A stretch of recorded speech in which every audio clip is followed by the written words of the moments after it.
ತುಂಬ ಚೆನ್ನಾಗಿತ್ತು. ಮೇಕಿಂಗ್ ಎಲ್ಲ ತುಂಬ ಚೆನ್ನಾಗಿ ಮಾಡಿದ್ದಾರೆ. ಹಾಗೆ ಆ್ಯಕ್ಟಿಂಗ್ ಕೂಡ ತುಂಬ ಚೆನ್ನಾಗಿದೆ. ಹಾಗೆ ಅವರು ಲೆಗಸಿನ ಕಂಟಿನ್ಯೂ ಮಾಡ್ತಾ ಇದ್ದಾರೆ. ತುಂಬ ಡಿಫ್ರೆಂಟ್ ಆಗಿದೆ ಮೂವಿ. ಕನ್ನಡದಲ್ಲಿ ಈ ಥರ ಮೂವಿ ಪ್ರಾಬಬ್ಲಿ ಯಾವುದೂ ಇಲ್ಲ. ಎಲ್ಲರೂ ನೋಡಲೇಬೇಕಾಗಿರೋಂಥದ್ದು ಮೂವಿ ಇದು. ತುಂಬ ಚೆನ್ನಾಗಿದೆ. ಸೂಪರ್, ತುಂಬ ಚೆನ್ನಾಗಿದೆ. ಒಂಥರ ಹೊಸ ಥರದ್ದು ಡಿಫ್ರೆಂಟ್ ಮೂವಿ ಇದೆ. ಯಾವ ಎಲ್ಲೂ ಈ ಥರ ಮೂವಿ ನಾನು ನೋಡಿಲ್ಲ. ದೊಡ್ಡ ಮನೆ ಕೂಡಿ ವಿನಯ್ ರಾಜ್ಕುಮಾರ್ ಕನ್ನಡ ಚಿತ್ರರಂಗಕ್ಕೆ ಬಾಲನಟನಾಗಿ ಎಂಟ್ರಿ ಕೊಟ್ಟರು.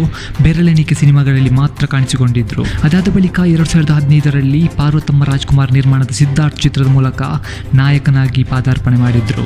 ಈವರೆಗೂ ನಟ ವಿನಯ್ ರಾಜ್ಕುಮಾರ್ ಮಾಸ್ ಆಕ್ಷನ್ ಅವತಾರದಲ್ಲಿ ಕಾಣಿಸಿಕೊಂಡಿರಲಿಲ್ಲ. ಲವರ್ ಬಾಯ್, ಪಕ್ಕದ ಮನೆ ಹುಡುಗನಾಗಿ ಕಾಣಿಸಿಕೊಂಡಿದ್ದೇ ಹೆಚ್ಚು. ಇದೀಗ ಕೈಯಲ್ಲಿ ಕತ್ತಿ ಹಿಡಿದು ಮೈಗೆ ರಕ್ತ ಅಂಟಿಸಿಕೊಂಡಿದ್ದಾರೆ. ಪೇಪೆ ಸಿನಿಮಾ ಮೂಲಕ ಸ್ಯಾಂಡಲ್ವುಡ್ನಲ್ಲಿ ಹೊಸ ರಕ್ತ ಚರಿತ್ರೆಗೆ ಮುನ್ನುಡಿ ಬರೆದಿದ್ದಾರೆ. ಹಿಂದೆಂದೂ ಕಾಣದ ವಿನಯ್ ರಾಜ್ಕುಮಾರ್ ಅವರನ್ನ ಈ ಸಿನಿಮಾದಲ್ಲಿ ನೋಡಬಹುದು.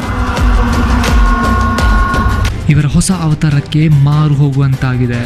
ವಿನಯ್ ರಾಜ್ಕುಮಾರ್ ಹೀಗೂ ಕಾಣ್ತಾರ? ವಿನಯ್ ರಾಜ್ಕುಮಾರ್ ಈ ರೀತಿಯೂ ನಟಿಸ್ತಾರ ಅನ್ಸುತ್ತೆ.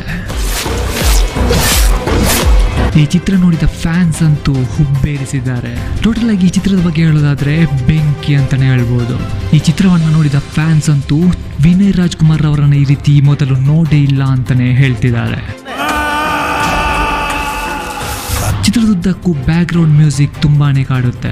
ವಿನಯ್ ರಾಜ್ಕುಮಾರ್ ಅವರ ಸಿನಿಮಾ ಕೆರಿಯರ್ಗೆ ಈ ಚಿತ್ರ ದೊಡ್ಡ ಸಕ್ಸಸ್ ಪಕ್ಕ ಅಂತಾನೆ ಹೇಳ್ಬೋದು. ಇದ್ರ ಬಗ್ಗೆ ನಿಮ್ಮ ಅಭಿಪ್ರಾಯವನ್ನ ಕಮೆಂಟ್ ಮೂಲಕ ತಿಳಿಸಿ. ನೀವು ಇದುವರೆಗೂ ಕೋಟೆನ್ ಕ್ರಿಯೇಷನ್ ಚಾನಲ್ನ ಸಬ್ಸ್ಕ್ರೈಬ್ ಮಾಡಿಲ್ಲ ಅಂದ್ರೆ ಈಗಲೇ ಸಬ್ಸ್ಕ್ರೈಬ್ ಮಾಡಿ. ಫಿಲ್ಮ್ ರಿಲೇಟೆಡ್ ಎಲ್ಲ ಲೇಟೆಸ್ಟ್ ನ್ಯೂಸ್ ಈ ಚಾನಲ್ನಲ್ಲೇ ಹಾಕ್ತಾ ಇರ್ತೀನಿ. Thank you for watching.